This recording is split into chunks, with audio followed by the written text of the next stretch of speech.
mga mare. Nung Monday nga to mga mare, medyo sumasakit-sakit na yung tiyan ko kaya nagpa-check up na ako. Pero mga mare, pagdating namin kay Doc, 1 cm pa rin ako. Diyos ko, kalahin mo yun mga mare, 7 days na akong 1 cm pero ang sama na ng pakiramdam ko. Akala ko nga manganganak na ako dyan mga mare, kaya yan sinuot ko na yung pangmalakasan kong damit. Kasi nga mga mare, iba na yung sumpong niya, pero sabi ni Doc, 1 cm pa, ayaw pa talaga lumabas ni Dylan. Tapos Merklis na nga to mga mare, pini-check up ko na naman yung bunak. Paano ba naman mga mare, ang tagal na ng ubo niya, hindi pa rin natatanggal. Nung una, dinala namin siya sa emergency, kaya lang ang daming pila, kaya pumunta na lang kami dun sa pidya niya talaga, kay Sala. Tapos ko mga mare, uso talaga yung ubo ngayon, tsaka mga dengue daw. Halos nga yung mga kasabayan namin nagpa-check up, halos yung ubo yung nireklamo nila, napabalik-balik daw.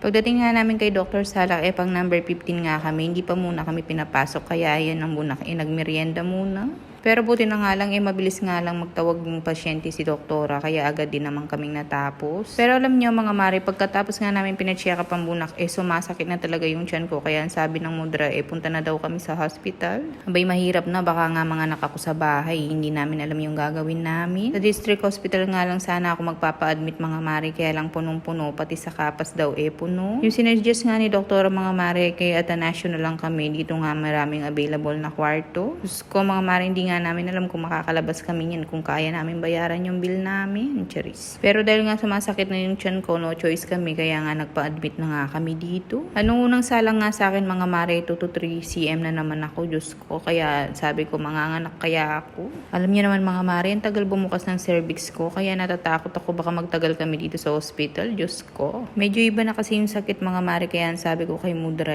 parang manganganak na talaga ako. Birthday pa naman ng lola ko ngayon mga mare, nagluluto si na Mudra. Buti na lang nung pagka-uwi namin, pagkagaling pagka-check up sa bunak, nakaluto na sila, pinakain na ako, tapos pinadiretso na nga ako sa hospital. Pero sabi ko nga, dahil 2 to 3 cm pa lang kami mga mare, mahaba-haba pang irito. Ito nga yan mga mare, tinitignan ko nga yung papeles namin, baka naman kasi hindi magamit. Alam niyo naman mga mare, ang selan-selan ng PhilHealth ngayon. Naka-private hospital pa naman kami mga mare, hindi namin i-expect to, dahil alang-alam lang namin, sa emergency lang sana ako manganganak. Nuko mga mare, baka magkulangan yung budget namin, baka mag-janitor si Papa Choy dito sa Atanasio. Charis. Sabi ko nga dun sa nag-a-assist sa amin, bigyan niya na lang sa amin yung pinakamurang kwarto para nga hindi na kami mamahalan. Sabi ko nga kay Papa Choy dyan, dahil nga nagle-labor niya ako, huwag niyang tumaas yung boses niya sa akin. Diyos ko, patapamatbat kay Papa Choy kasi ko daramdaman ken.